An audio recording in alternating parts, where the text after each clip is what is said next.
আমার নবী পাক ওই সময় ডেকে বলেছিলেন, ও বাবা বেলাল, ও বাবা বেলাল, মদিনার যুবকেরা, মদিনার জওয়ানেরা, মদিনার সাহাবীরা সবাই তো তাদের নিজ নিজ কর্মের দিকে চলে গেছে। ও বেলাল, তুমি কেন, কি কারণে মদিনার মসজিদুন নববী শরীফের একটা কিনারাতে বসে বসে কাঁদো? বাবা বেলাল, মদিনার মানুষেরা তোমাকে কেউ কি কোনো কটু কথা বলেছে? মদিনার যুবকেরা, মদিনার নওজোয়ানেরা তোমাকে কেউ কি কোনো ব্যথা দিয়েছে? ও বাবা বেলাল, কি হয়েছে বেলাল? আমি রাসূলুল্লাহ, আমাকে তুমি বলতে পারো?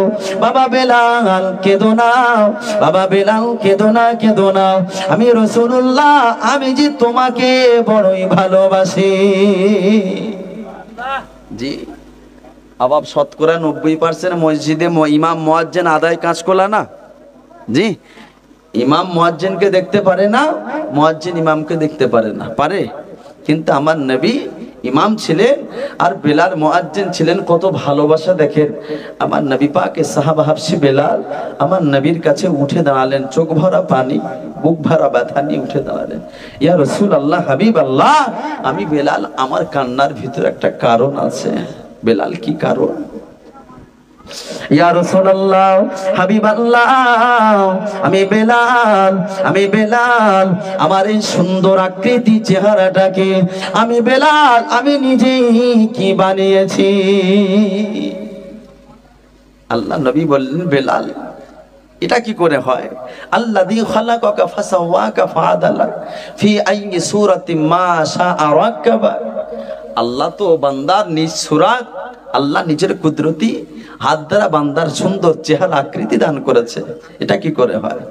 আল্লাহ নবী সাহাবা বেলাল রাদিয়াল্লাহু তাআলা আনহু কাঁদতে কাঁদতে চোখ ভরা পানি, বুক ভরা ব্যথা নিয়ে ওই সময় বলেছিলেন, ইয়া রাসূলুল্লাহ, ইয়া হাবিবাল্লাহ, আমি বেলাল, আমার এই সুন্দর চেহারাটা যখন আমি বেলাল, আমি নিজেই বানাইনি। ইয়া রাসূলুল্লাহ, ইয়া হাবিবাল্লাহ, আমি বেলাল মদিনার শহরে যখন চলাফেরা করে, মদিনার বাজারে, মদিনার রাস্তাঘাটে যখন চলাফেরা করে, আমি বেলাল মদিনার মানুষেরা, মদিনার যুবকেরা, মদিনার নওজোয়ানেরা, আমি বেলাল, আমাকে দেখে তারা বড়ই ঘৃণা করে। আবার সমাজে গরিব মানুষের মর্যাদা আছে, কথা বলে না? আছে। ভ্যান চালকের আছে, যে খড়ের ঘর, কৃষি কাজ করে খায়, তার মর্যাদা আছে। সালামে যথেষ্ট বড় লোক, ভালো ঘর বাড়ি আছে, 4 চাকা আছে, 2 চাকা আছে, এর সঙ্গে ভালো সম্পর্ক রাখে না, রাখে না, যাইতে দুটো মাল পাবো। যে আল্লাহ নবী সাহাবা বেলাল, তিনি ছিলেন এত গরিব, এত দরিদ্র, অসহায়। ও বাবাজি, আমি আপনাদের বোঝাতে চাইছি, আল্লাহ পাকের মাহবুব বান্দা হতে গেলে আমার অর্থ লাগে না, সম্পদ লাগে না, সুন্দর চেহারা লাগে না। আমি হাদিস পাকের ছোট্ট একটা আয়াত পেশ করেছি। আল্লাহ নবী জানিয়ে দিয়েছেন, সাহাবীরা, ও সাহাবীরা, জেনে রাখো, শুনে রাখো, হাসরের ময়দানে, কঠিন মহা ময়দানে আল্লাহ পাক তোমাদের অর্থ সম্পদ দেখে, তোমার বড় জামা, বড় জুব্বা, কত বড় বক্তা হয়েছো, কত বড় ইমাম, কত বড় আলেম হয়েছো, কত বড় পণ্ডিত হয়েছো, কত বড় নেতা হয়েছো, ও বান্দা, এটা দেখে আল্লাহ বিচার করবে না গো। আল্লাহ পাক তোমার অন্তর এবং আমল দেখে বিচার করবে। আল্লাহ নবী সাহাবা বেলাল, মদিনার মসজিদুন নববী শরীফের বেলাল, আমার নবী পাককে বলেছিলেন, ইয়া রাসূলুল্লাহ, ইয়া হাবিবাল্লাহ, আমি বেলাল, আমার জীবনে কোনো অর্থ নাই, আমার সম্পদ নাই, আমার বংশ নাই, আমার শক্তি নাই, ইয়া রাসূলুল্লাহ, ইয়া হাবিবাল্লাহ, তার কারণে মদিনার মানুষেরা, মদিনার শহরের মানুষেরা, কি নারী কি পুরুষ, আমি বেলাল, আমাকে দেখি তারা অপছন্দ করে। তার কারণে আমি বেলাল, আমি মনে বড় কষ্ট পেয়েছি। সমাজের বুকে এমনও গরিব অসহায় মানুষ আছে না, নেই? আপনি দেখবেন সমাজের বুকে 90% গরিব অসহায় দরিদ্র মানুষ। বলা হয়েছে ধনীদের থেকে গরিবেরা 500 বছর আগে জান্নাতে যাবে। কেন? আল্লাহ আমার 10 কাঠা জায়গা ছিল, তার ভিতরে বসত বাড়ি ছিল, ব্যতিক্রম কিছু ছিল না। 400 টাকা রাজমিস্ত্রি লেবারি কাজ করতাম, 200 টাকা সংসারে বাজার করতাম, 100 টাকা ছেলে মেয়ের ডাক্তার দেখাতাম, 100 টাকা আমার নিজের হাত খরচায় শেষ হয়ে যেত। এর হিসাব আর কি দেব? কথা বুঝে আসে না? ধনীরা 1000 টাকা যদি ইনকাম করে, আবার এর খরচার আয় বাড়ে না বাড়ে না? খরচার এ রুলস। আল্লাহ নবী সাহাবা বেলাল রাদিয়াল্লাহু তাআলা আনহু জীবনে কোনো অর্থ ছিল না বাবা, জীবনে কোনো সম্পদ ছিল না, কিন্তু আল্লাহ এত ভালোবাসে। আমার নবী পাক ওই দিন বেলালকে ডেকে বলেছিলেন, ও বাবা বেলাল, বাবা বেলাল, জেনে রাখো, শুনে রাখো, মদিনার মানুষেরা, সমাজের মানুষেরা, মক্কার মানুষেরা, মদিনার মানুষেরা তোমাকে তারা অপছন্দ করতে পারে, তোমাকে তারা মর্যাদা না দিতে পারে, তোমাকে তারা সম্মান না দিতে পারে। ও বাবা বেলাল, আমি রাসূলুল্লাহ জানিয়ে দিলাম, আমার আল্লাহ পাক তোমাকে যে বড়ই ভালোবাসে। আর যে মানুষটাকে আল্লাহ সার্টিফিকেট দেয়, আল্লাহ নবী সার্টিফিকেট দেয়, সে মানুষটার কি আর জীবনে কোনো চিন্তা হয়? আমি সামান্য একজন গ্রামের সন্তান হিসাবে, যে একজন মাওলানা বা একজন সাধারণ একজন দিনী ভাই হিসাবে, আমি যদি কাউকে বলি, ভাই তোর ইবাদত বন্দেগি দেখেন আমি খুব খুশি, আল্লাহ মনে হয় তোকে ভবিষ্যতে মনে হয় ভালো একটা মানুষ তৈরি করবে, আবার সে মনে খুশি হবে না? হবে না? অনেক আনন্দিত হবে। আমার মতো নবী, সেই নবীর মুখ থেকে বেলালকে বললেন, বেলাল, মদিনার মানুষ তোমাকে খারাপ বলতে পারে, কিন্তু আমার আল্লাহ আমার দ্বারা জানিয়েছে আমার আল্লাহ তোমাকে বড় পছন্দ করে, বড় ভালোবাসেন। জোরে বলেন সুবহানাল্লাহ। আবার বেলালের জীবনে কোনো অর্থ সম্পদ ছিল? শুধু নামাজ পড়লে জান্নাতে যাওয়া যাবে বলে মনে হচ্ছে পারে? জাকাত দিলে, বড় হুজুর হলে, বড় বক্তা হলে, বড় আলেম হলে জান্নাতে যাওয়া যাবে বলে মনে হবে? জি যাবে না বাপ। সুতরাং আমার অন্তর এবং আমলটা ভালো থাকতে হবে। যদি অন্তর এবং আমল যদি ভালো হয়, আমার জীবনের সমস্ত কাজ ভালো হবে। এই যে কটা মানুষ বসে আছে, আওয়াজ যতদূর যাচ্ছে, গ্রামের সন্তান হিসাবে হয়তো বা একদিন এই কথাটা কারোর বা রাগ হবে, কারোর বা রাগ হচ্ছে, কারোর বা মনে প্রাণে লাগছে না, কথাটা অতি বাস্তব যুক্তি সম্পন্ন। আল্লাহ নবী সাহাবা বেলালকে আমার আল্লাহ পাক এতটাই ভালোবাসতেন, 1 তারিখে মদিনার সাহাবীরা, মদিনার সাহাবা কেরামেরা আমার নবী পাকের কাছে অভিযোগ এনেছে, ইয়া রাসূলুল্লাহ, ইয়া হাবিবাল্লাহ, আমরা মদিনার সাহাবীরা মদিনার মসজিদুন নববী শরীফের মুয়াজ্জিন বেলালকে ওকে মুয়াজ্জিনের পদ থেকে খারিজ করে দিতে হবে। ও রাসূলুল্লাহ, ও মদিনাওয়ালা নবী, আমরা সাহাবীরা আপনার কাছে অভিযোগ জানালাম, বেলালকে বাদ দিয়ে দাও, বেলালের আজানটা শুদ্ধ হয় না। আবার যারা নবনির্মিত কিছু আলেম ওলামা হাফেজ বক্তা উঠেছে, জি এখন সমাজে, ওর ওয়াজ ভালো না, ও তাই কি বলে, বলে না বলেন? যারা দেখবেন অনেক দিন যাবত অনেক এমন ইমাম মুয়াজ্জিন আছে, দেখবেন এসে বলে যে ওর আজান ভালো নাই, কোরআন তেলাওয়াত ভালো নাই, ওকে বাদ দিয়ে দাও, বলে না বলেন? তা মদিনার কিছু সংখ্যক সাহাবীরা আমার নবীর কাছে অভিযোগ দায়ের করেছে, অ্যাপ্লিকেশন করেছে, আল্লাহ, ইয়া আল্লাহ রাসূল, আল্লাহর হাবিব, মদিনার মসজিদে মুয়াজ্জিন যে বেলাল আছে, বেলালের আজান শুদ্ধ হয় না। কেন? আল্লাহ নবী সাহাবা বেলাল রাদিয়াল্লাহু তাআলা আনহু যখন আজান দিতেন একটু তোতলা তোতলা কথা বলতেন। কেন জানেন? উমাইয়ার বাড়িতে যখন দাসী গোলামতি করতেন, দাসীগিরে কাজ করতেন, বাবা উঠে যাচ্ছেন কেন, কি ব্যাপার, পাল্টে দেবো নাকি একটু? আসেন আসেন। যাই হোক, উমাইয়ার বাড়িতে যখন কাজ করতেন বেলাল, আমার নবীর কথা, আমার আল্লাহর কথা স্মরণ করার জন্য বেলালকে সীসা ঢুকিয়ে দেওয়া হয়েছিল জিহ্বার ভিতরে। উমাইয়া বলেছিলেন, ভাই বেলাল, ও ভাই বেলাল, তুমি আমার নবীকে, তুমি আব্দুল্লাহর বেটা মুহাম্মদকে ছেড়ে দাও। ও বেলাল, তুমি আব্দুল্লাহর বেটা মুহাম্মদকে ছেড়ে দাও, আল্লাহকে ভুলে যাও, কলেমাকে ভুলে যাও। ও বাবা বেলাল, আমি উমাইয়া তোমাকে কথা দিলাম, মদিনার সব থেকে সুন্দরী রমণী তোমার সঙ্গে বিবাহ দেওয়া হবে। ভাই বেলাল, মদিনার সব থেকে ধনী তোমাকে বানানো হবে। ও বেলাল, মদিনার সব থেকে কোটিপতি তোমাকে বানানো হবে। শর্ত হলো আব্দুল্লাহ আর বেটা মুহাম্মদকে ভুলে যেতে হবে। কি শর্ত? তোমাকে সব থেকে বড় ধনী বানাবো, তোমাকে সব থেকে সুন্দরী রমণীর সঙ্গে বিবাহ দেব, তুমি যেটা চাইবে সব থেকে বড় নেতাও বানাবো। শর্ত একটাই, আব্দুল্লাহর বেটা মুহাম্মদকে ভুলে যেতে হবে। কাকে? আব্দুল্লাহর বেটা মুহাম্মদকে ভুলে যেতে হবে। আবার এখন এর উপরে যদি কথা বলি আমাদের অনেক গায়ে পড়ে যাবে। গায়ে পড়বে না? পড়বে না। এই যে তিনটে সাবজেক্টের কথা বললাম, জি, এক হচ্ছে সুন্দরী রমণী, দ্বিতীয় হচ্ছে অর্থ সম্পদ, তৃতীয় হচ্ছে বড় নেতা। এই তিনটে অফার আমার নবীকেও দেওয়া হয়েছিল, আর উমাইয়া ও বেলালকে দিয়েছে। আবার এই বেলাল সেদিন উমাইয়াকে বলেছিলেন, উমাইয়া, শুধু আমার অর্থ সম্পত্তির মালিক কেন, মদিনার সব থেকে সুন্দরী রমণী কেন? বুখারী শরীফের হাদিস পাকের ভিতরে এসেছে, হযরতে বেলালের জীবন ইতিহাস, জীবন লাইফ হিস্ট্রিতে লেখা হয়েছে। বেলাল সেদিন উমাইয়াকে বলেছিলেন, এ উমাইয়া, আমি বেলাল তোমাকে জানিয়ে দিলাম, আমার যদি মদিনার ওই যে উহুদ পাহাড়টা দেখা যায়, উহুদ পাহাড়টা যদি স্বর্ণেতে ভরিয়ে দাও, আমি বেলাল তথাপিও আমার নবী পাকের ভালোবাসা থেকে এক জাররা পরিমাণ হটে যাব না। জোরে বলেন।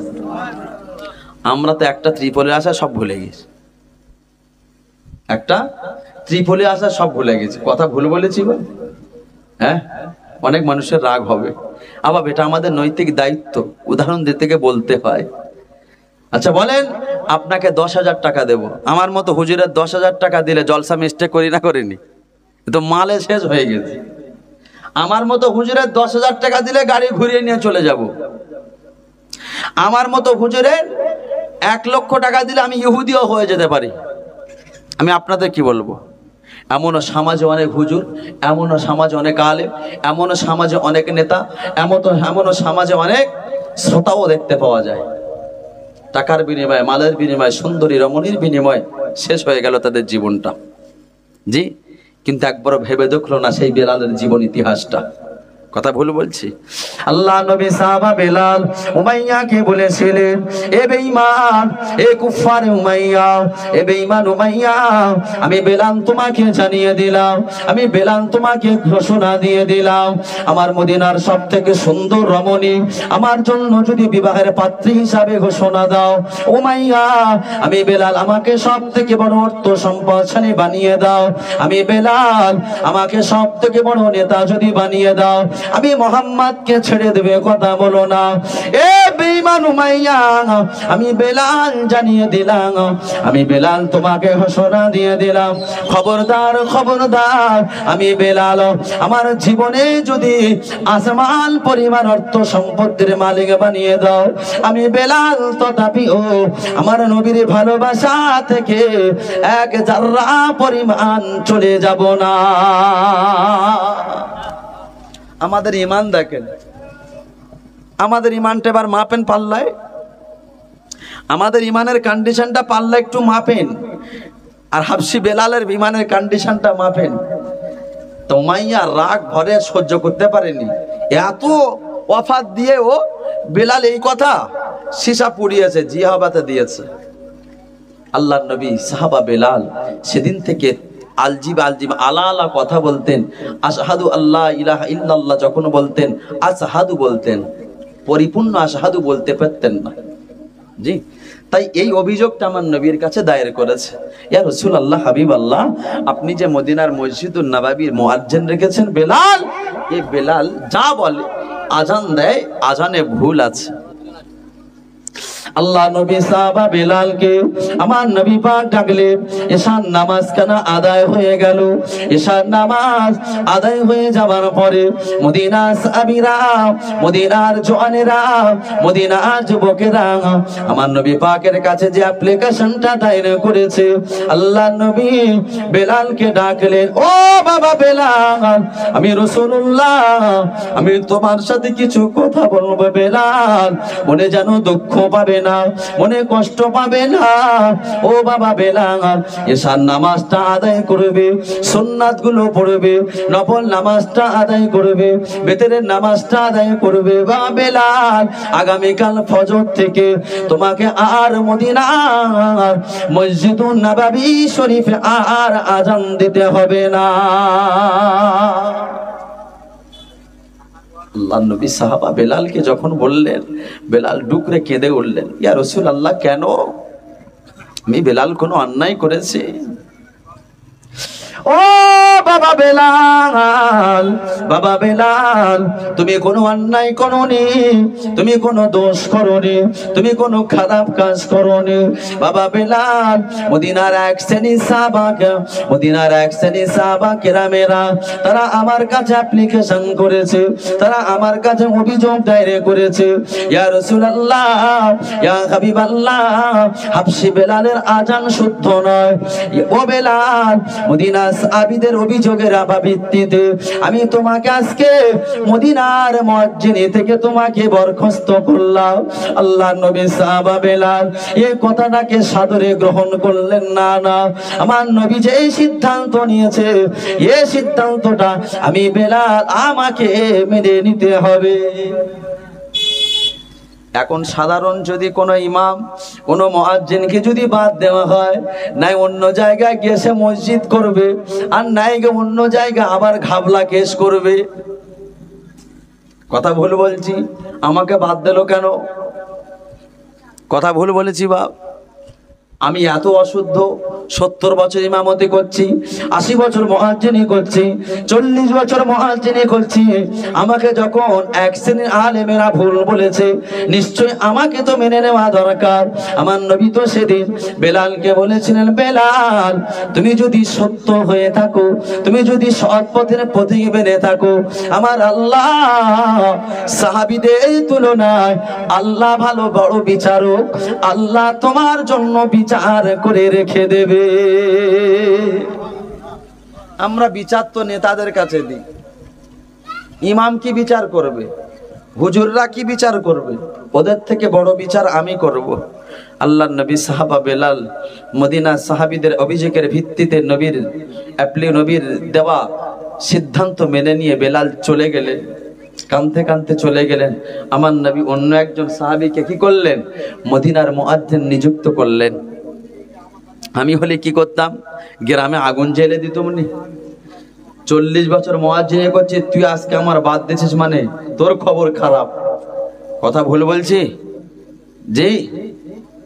আল্লাহ নবী সাহাবা বেলাল মদিনার কোন মানুষকে জানালেন না, মদিনার কোন সাহাবা হুজুরদেরকে বললেন না, মদিনার যথেষ্ট জালিল কদর সাহাবা আবু বকরের সাথে কথা বললেন না, ওমরকে বললেন না, উসমানকে বললেন না, আবু হুরায়রাকে বললেন না, আব্দুল্লাহ ইবনে আউফকে বললেন না। আল্লাহ নবী সাহাবা বেলাল কাঁদতে কাঁদতে কাঁদতে কাঁদতে তারা নিজের গৃহতে চলে গেলেন, নিজের ঘরেতে চলে গেলেন। আল্লাহ পাকের দরবারে সারা রাত ধরে আল্লাহ নবী সাহাবা বেলাল এমত অবস্থায় কাঁদতে লেগেছে। ও রব্বুল আলামিন, আল্লাহ পাক, আমি বেলাল,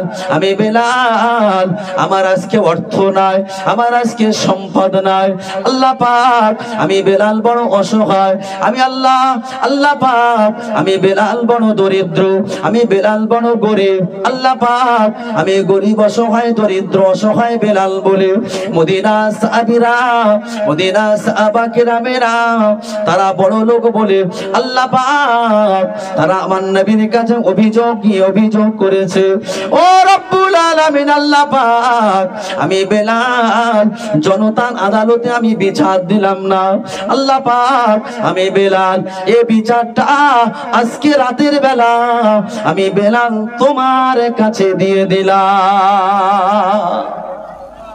আবার গরিবের বিচার যখন আদালতে হয় না, গরিবের বিচার যখন পঞ্চায়েতে হয় না, গরিবের বিচার যখন ক্লাবে হয় না, গরিবের বিচার যখন সমাজে হয় না, গরিবের বিচার যখন থানায় হয় না, ওই গরিব মানুষটা বিচার কার কাছে দেয়? কথা বলে জি।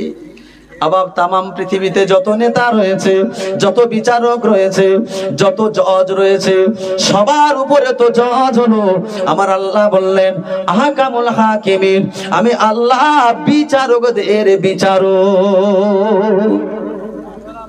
হাবশি বেলাল মদিনার কোন মানুষের কাছে বিচার দিলেন না।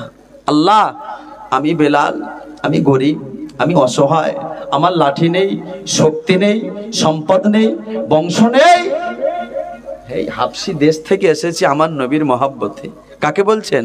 আমার আল্লাহকে বলছেন। আল্লাহ মদিনার মানুষকে আমি কারোর কাছে বিচার দেইনি।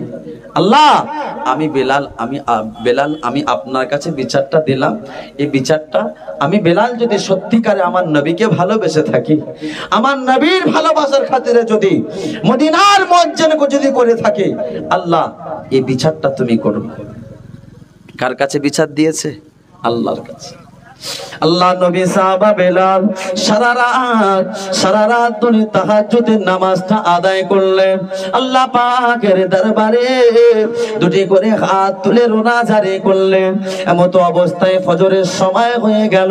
মদিনার অন্য একজন সাহাবা কেরাম, মদিনার অন্য একজন সাহাবী এসে মদিনার মসজিদুন নববী শরীফে আজান খানা দিয়ে দিয়েছে। মদিনার মসজিদ নববীতে অন্য একজন সাহাবী মুয়াজ্জিন নিযুক্ত হলেন আর আজান দিলেন। আগে তো, এখন তো ঘড়ি আছে, 5:40 5:30 নামাজ হয়, তখন তো ঘড়ি ছিল না। যে একটা ওয়েদার বুঝে নামাজ হতো, একটা ওয়েদার বুঝে। মক্কার মরুভূমি, ধুলোবালি এলাকা, বালু এলাকা বা মদিনার মরুভূমি এলাকা। আপনি এই এখন আজকে ধরেন শাওয়াল মাসের অনেক দিন পার হয়ে গেছেন, আপনি ভোরের দিকে উঠে ওই যে সমস্ত জায়গায় ফিশারি আছে, পানি আর পানি, গিয়ে দেখবেন, আমার রাতে ভিতে আসি তো, একটা ফিশারির পাশে দাঁড়িয়ে হাওয়া খাই, দেখবেন যেন পানিতে একটা দোলা খেয়ে একটা চিকচিকে ভাব আসছে। জি, তো যেন নাই সকাল আর না রাত, এর মাঝখানটা কি বলা হয়? সুবে সাদেক। আরে শতকরা 90% মানুষ সুবে সাদেকটা মানেটা কি জানে না। সুবে সাদেক মানে কি জানে না। আল্লাহ নবী বললেন, সাহাবীরা যদি কোনো আমার উম্মত পবিত্র ফজরের নামাজটা আদায় করে সুবে সাদিকের সময় যদি সে একটুখানি চলাফেরা করে, আমার আল্লাহ পাক ওই সময় আরশে আজিমে হতে আল্লাহ পাকের রহমতি বাতাস দুনিয়ার জমিনে ফেলে দেয়, দুনিয়ার জমিনে ছড়িয়ে দেয়। ওই রহমতি বাতাস যদি কোনো বান্দার গায়ে লেগে যায়, আল্লাহ বলছেন ওই বান্দার জীবনে কোনদিনের জন্য বড় বড় রোগে আক্রান্ত সে হবে না। এটা তখন আল্লাহ নবী 1500 বছর আগে বলে গেছে। আজকের ডাক্তাররা সেটাই ফর্মুলা দেয় না দেয়নি। ভাই তো সুগার হয়েছে, ভাই তো সুগার হয়েছে, তুই একটা কাজ করবি, সকালে তো থাইরয়েড হয়েছে, তোর ভুঁড়ি বেড়ে গেছে, সকালে উঠে একটু হাঁটাহাঁটি করবি।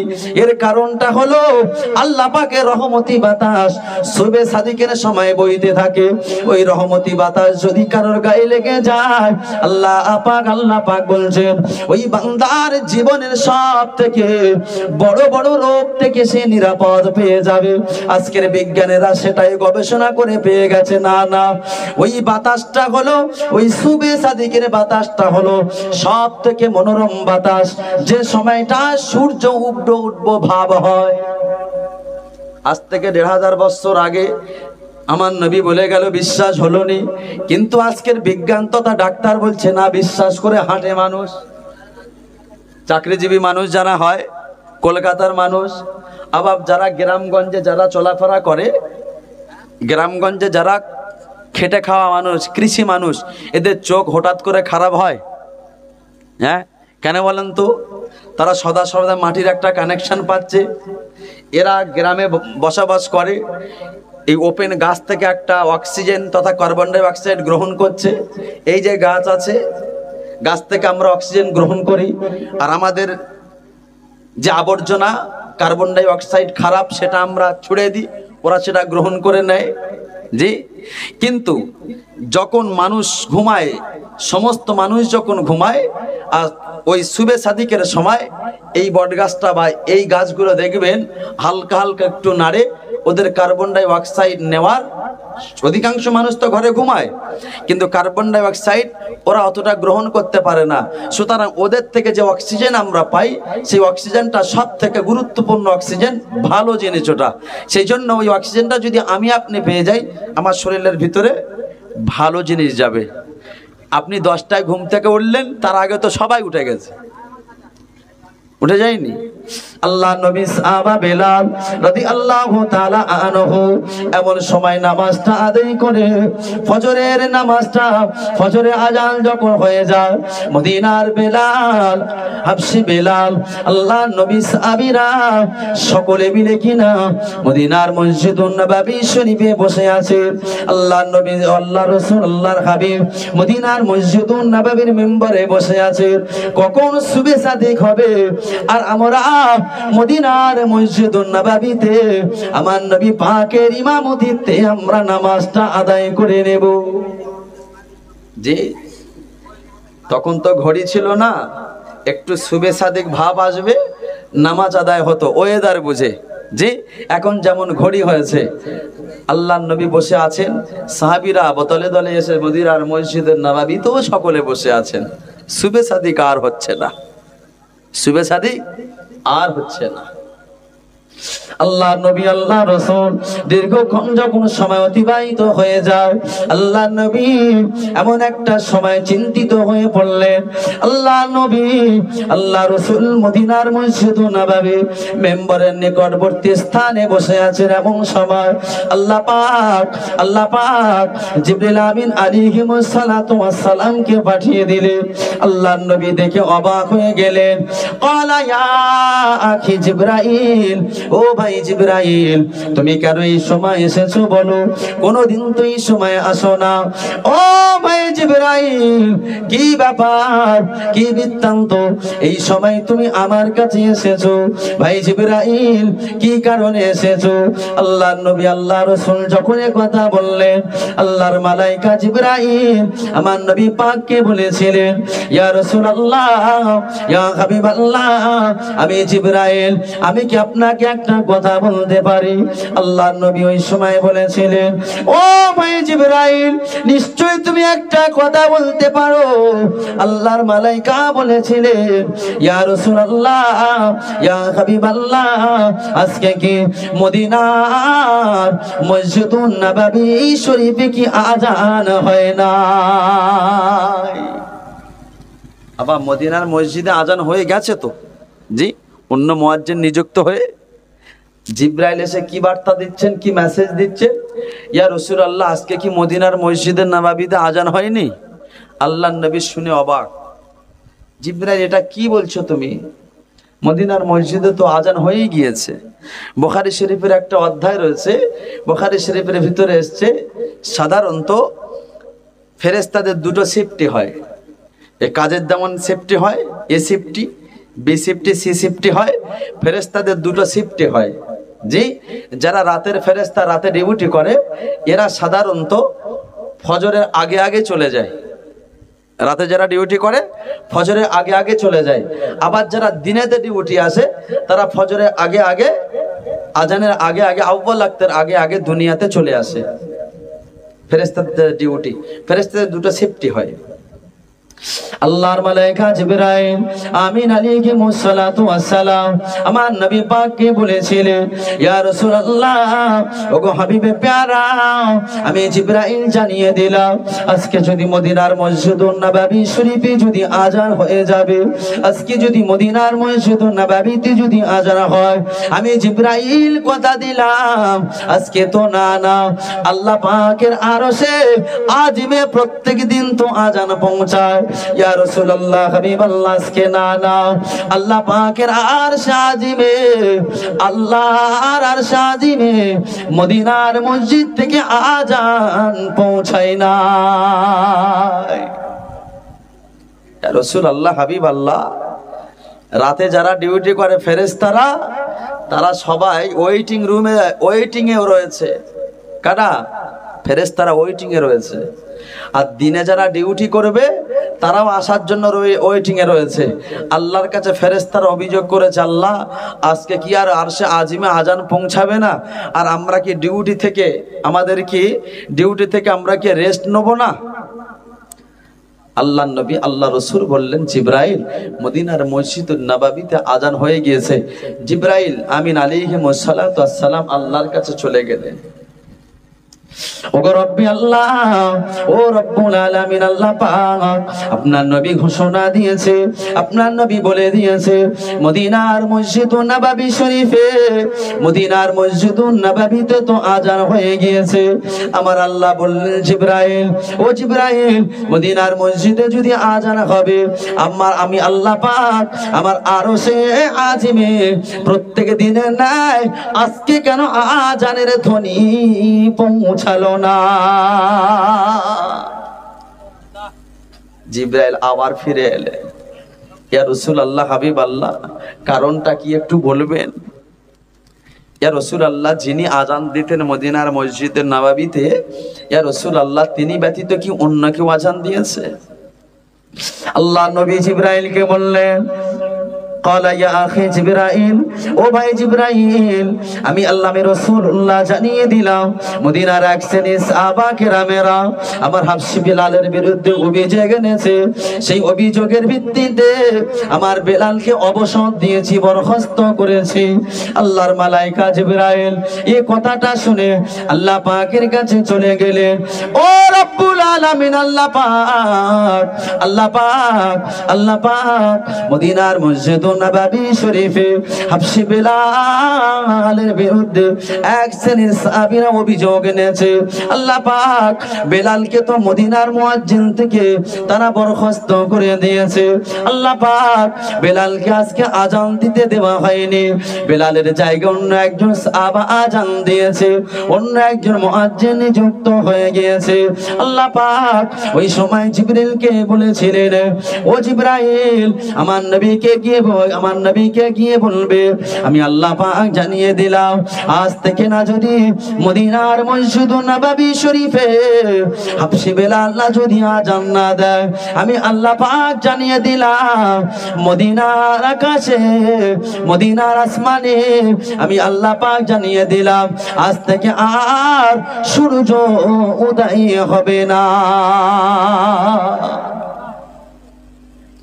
এই বার্তাটাই মেসেজটা দিয়ে দেবে, হাবশী বেলাল না যদি মদিনার মসজিদুন নববীতে আযান না দেয়, আমি আল্লাহ জানিয়ে দিলাম মদিনার আকাশে আর সূর্য উদয় হবে না। কি বললেন বাপ? মদিনার আকাশে আর সূর্য উদয় হবে না। বাপ, কথাটা কোথায় এসে দাঁড়িয়েছে একটু বোঝা গেছে? জি, এর বিচারটা কে করেছে?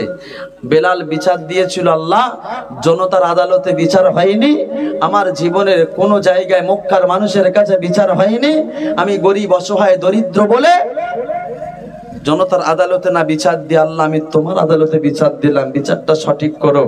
আল্লাহ বললেন, আমার নবী, আমার রাসূল, আমি আল্লাহ তোমাকে জানিয়ে দিলাম আজকে না যদি বেলাল মদিনার মসজিদুন নববীতে আযান না দেয়, আজ থেকে মদিনার আকাশে আর সূর্য উদয় হবে না। জোরে বলেন সুবহানাল্লাহ। আবার বেলালের জীবনে অর্থ সম্পদ ছিল, বড় হুজুর ছিল, বড় বক্তা, ইমাম আলেম বলেন, বড় হাজি গাজী ছিল, কিন্তু বেলালকে এত পছন্দ করতেন কেন? বেলাল যতটুকু আমার নবীকে ভালোবাসতেন ততটুকু অন্তর দিয়ে ভালোবাসতেন, অন্তর দিয়ে ভালোবাসতেন। আল্লাহ নবী সাহাবা বেলাল রাদিয়াল্লাহু তাআলা আনহু জীবন ইতিহাসের কথা আর কি বলবো। আল্লাহ নবী একটানিকে মদিনার মসজিদুন নববী শরীফ থেকে আল্লাহ নবী আমার একটানিকে শাবে মিরাজে গেলেন। আল্লাহ পাকের সঙ্গে সাক্ষাৎ কথোপকথন হয়ে গেল। আমার আল্লাহ পাক জিবরাইলকে জানিয়ে দিলেন, ও মালাইকা জিবরাইল, আমার নবীকে নিয়ে যাও, আমার রাসূলকে নিয়ে যাও, জাহান্নামটাকে পরিদর্শন করাবে। জিবরাইল আমার রাসূলকে জান্নাতটাকে পরিদর্শন করাবে। আমার নবী পাককে জাহান্নাম পরিদর্শন করালে, আমার নবীকে যখন জান্নাতটা পরিদর্শন করাবে, আমার নবী পাক জান্নাতের ভিতরে হাঁটতে হাঁটতে হাঁটতে হাঁটতে আমার রাসূল একবার সামনের দিকে তাকায়, একবার পিছনের দিকে তাকায়, একবার সামনের দিকে তাকায়, একবার পিছনের দিকে তাকায়। আল্লাহর মালাইকা জিবরাইল আমার নবী পাককে ডেকে জিজ্ঞাসা করেছিলেন, ওগো হাবিবে পেয়ারা, ওগো হাবিবে পেয়ারা, আমি জিবরাইল, আমি তো আপনাকে কেমন একটা যেন দেখছি। আল্লাহর নবী আল্লাহ রাসূল বলেছিলেন, ও ভাই জিবরাইল, তুমি কি শুনতে পাও না, তুমি কি দেখতে পাও না, এই জান্নাতের ভিতরে আমি রাসূলুল্লাহ মদিনার কোন একজন সাহাবার কদমের আওয়াজ যেন শুনতে পায়। জি জিবরাইল, তুমি শুনতে পাও না, মদিনার কোন একটা সাহাবার কদমের আওয়াজ আমি রাসূলুল্লাহ জান্নাতের ভিতরে শুনতে পাচ্ছি। জি দরুদ শরীফ আল্লাহুম্মা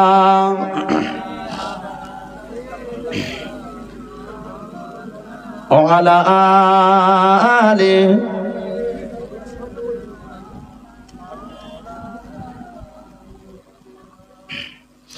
জন্ম আমার নবী যুগে হলে কেমন হতো, জন্ম আমার নবী যুগে হলে কেমন হতো, দুনয়নে রাসূল পাক দেখিলে কেমন হতো, জন্ম আমার নবী যুগে হলে কেমন হতো, জন্ম আমার নবী যুগে হলে কেমন হতো।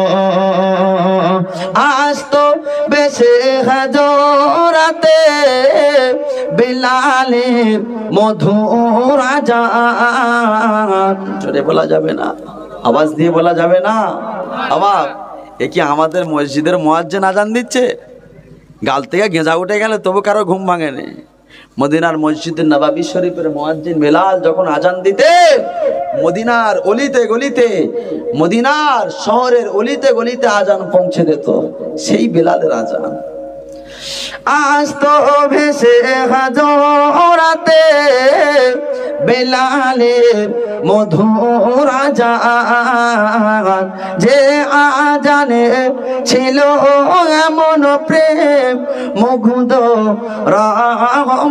রহমান, দয়া নবীর পিছে নামাজ পড়লে কেমন হতো, দয়া নবীর পিছে নামাজ পড়লে কেমন হতো।